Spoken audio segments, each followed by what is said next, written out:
How's your health? It's doing okay. Good. The Good. thing is that I have is liver cancer, which is unfixable. So that's because I was drinking too much alcohol, hard liquor, and I did that. I paid the price. And how are you thinking about your future? I take it day to day. It's the only way I can take it. Death is a part of the fundamental process of our lives. And particularly for people like my patients who are homeless, the death is ubiquitous. We know that homeless people die 10 to 20 years younger than any other population that you could look at, no matter what age you're looking at. I've been doing this work for 20 years. I started out, I know in medical school, people said, oh, you should go into oncology. And I said, well, I can't, I wouldn't want to do that. You're just exposed to too much death. I have seen more death in more ways in 20 years of doing this work than I would have ever seen as an oncologist. So it's very much part of the work I do, starting with the notion that a bad death, dying alone, dying in pain, dying in fear, that's what is potentially a failure to us. How is your stress level in general? That's pretty good. Yeah? You have to be. You have to keep yourself, keep yourself happy.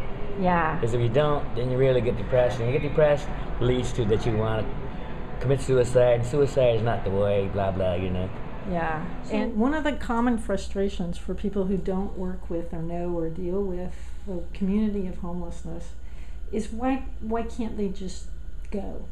Like, why can't you just find them a hospice bed and just go? What is it that what are some of the factors that make it so hard to focus resources on the end of life, even if we chose to? Well, I think that, number one, we live in a society in which death and the idea of end-of-life health care is still a foreign concept to. Hospice care is underutilized. Hospice care is under-resourced. There's a big effort going on right now to try and get adequate funding for admission to hospice care to redo the criteria. This is, you'd think we would have figured this out by now, but we haven't. And especially when you're talking about the parts of society that have the least resources to start with, this becomes a major problem. Resources aren't there. Then going back and thinking about how do my patients live? What kind of community do my patients live in? You got to pick your best friend. You got to pick somebody that you're going to be with at nighttime.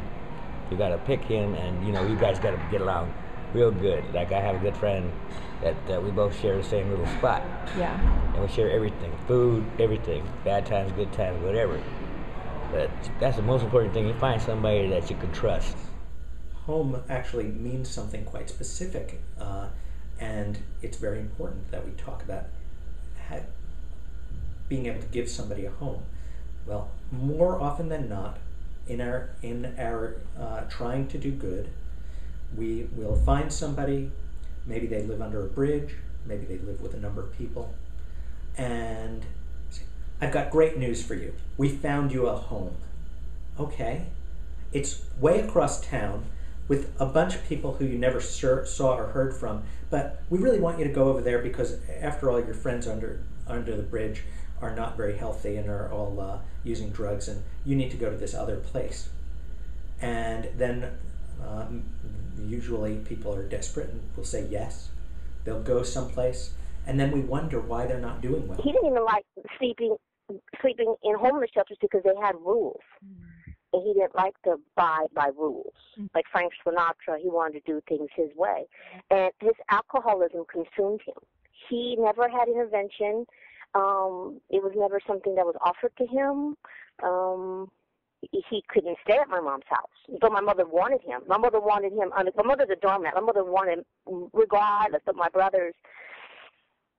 wouldn't go for it. Yeah. So they put him out.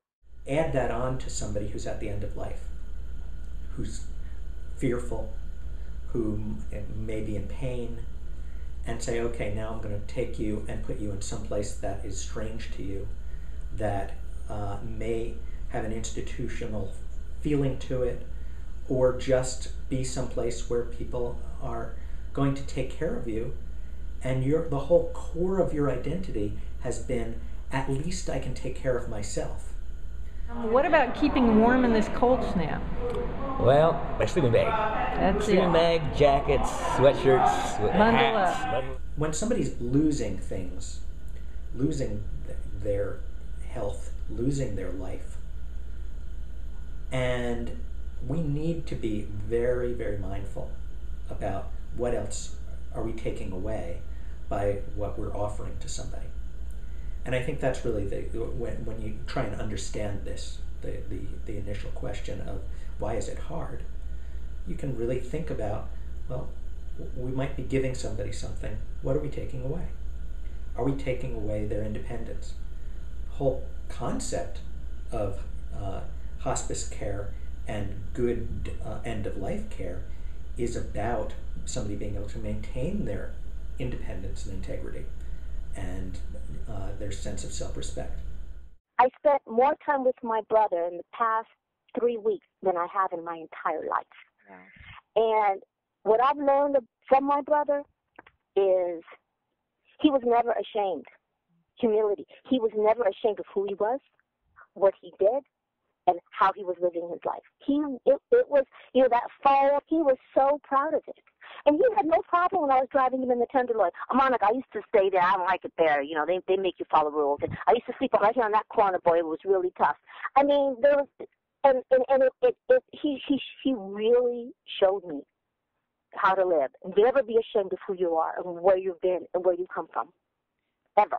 My brother really cared for Dr. Zevin. He really did. And Dr. Zevin showed him dignity. And the whole facility, it's like Mr. Garcia, Mr. Sanchez. I mean, they give these people hope and dignity. And they're valuable. I guess mostly when I think about homeless people, more or less when I think about people who are disfranchised and are throwaways, alcoholics and drug addiction and just everything else in between, is that people have to understand they have value and they should be given dignity regardless. I always said my brother probably held the pain of the family. I think that was his torch. Yeah. And and I what I told him? I said, I admire you. He said, you do? I said, yes, I do. I said, because you're strong. Look what you're going through. Yeah. Yes. But Danny had people who loved him. He didn't die in an alleyway. He didn't die, And I told my mother, I said, Mom, you have to understand. I said, Mom, if I could have died the way my brother did, I would be a lucky woman. Mm-hmm. He had people around him. I changed his diaper. He just slipped away. He said a joke before he died. Oh. We're watching American Idol. He says, wow, look at her. I said, Danny, you need to stop. And he laughed. And then I said, Danny, are you okay? I said, oh, my God, he's gone. He just slipped. If we think about what's the nature of healing, if that's what I'm aiming to do as a physician, at the end of the day, did I do any healing today at all? That may have something to do with the knowledge I have or the technology I have at my disposal, but mostly it has to do with the relationship that I can have with that human being in front of me, and that's where this stuff really comes out and why it's worth it, because you might not be able to quantitate that on an economic scale.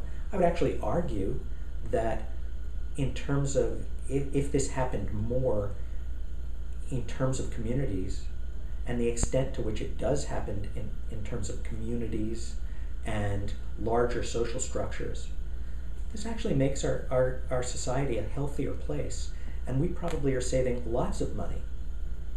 The person who has felt guilt all their life that they weren't able to help their homeless child or their homeless sibling, who in the end it perhaps is able to reconcile. That person is going to be a healthier person 5 years from now or 10 years from now than they would be if we didn't ever do this. I truly think, raising my son, I have a 31-year-old son, and helping my husband, my first husband, my brother, and my sister pass away are the biggest things I've ever done in my life. Yeah. Let's forget let's just forget the masters I'm working on. Let's forget the home that I've built. Let's forget, the years of hard work I've put into nothing. You do it because it's the humane thing to do. You do it because you know what? You're going to have a turn. Not if, but when. We're all going to have a turn. It's not even about God's work. We can even take all that out of the equation. It's about showing some humanity. You wouldn't let a dog die in a ditch. So why would you let a person